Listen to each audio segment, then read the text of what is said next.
Се наметнали политиката врз синдикалните блокади за повисока минимална плата. За премиерот Мицковски тие имаат политичка позадина. Опозицијата пак рано утринава дотрча во собранието да поднесе предлог закон за минимална плата.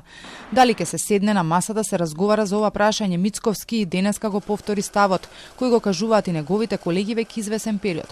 Се што ќе се договорат работодавачите и синдикатите, ние ќе го поддржиме.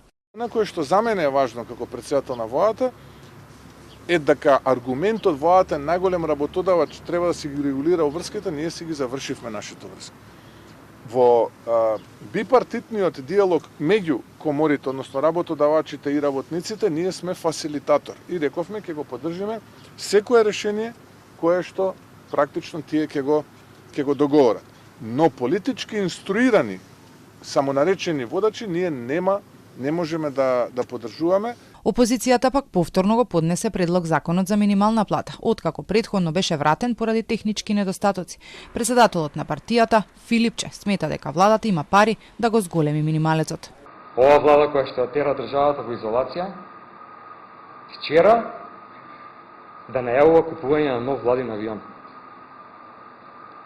Тоа е расципништво од невиден степен и смевање во лице на овие луѓе што протестираат.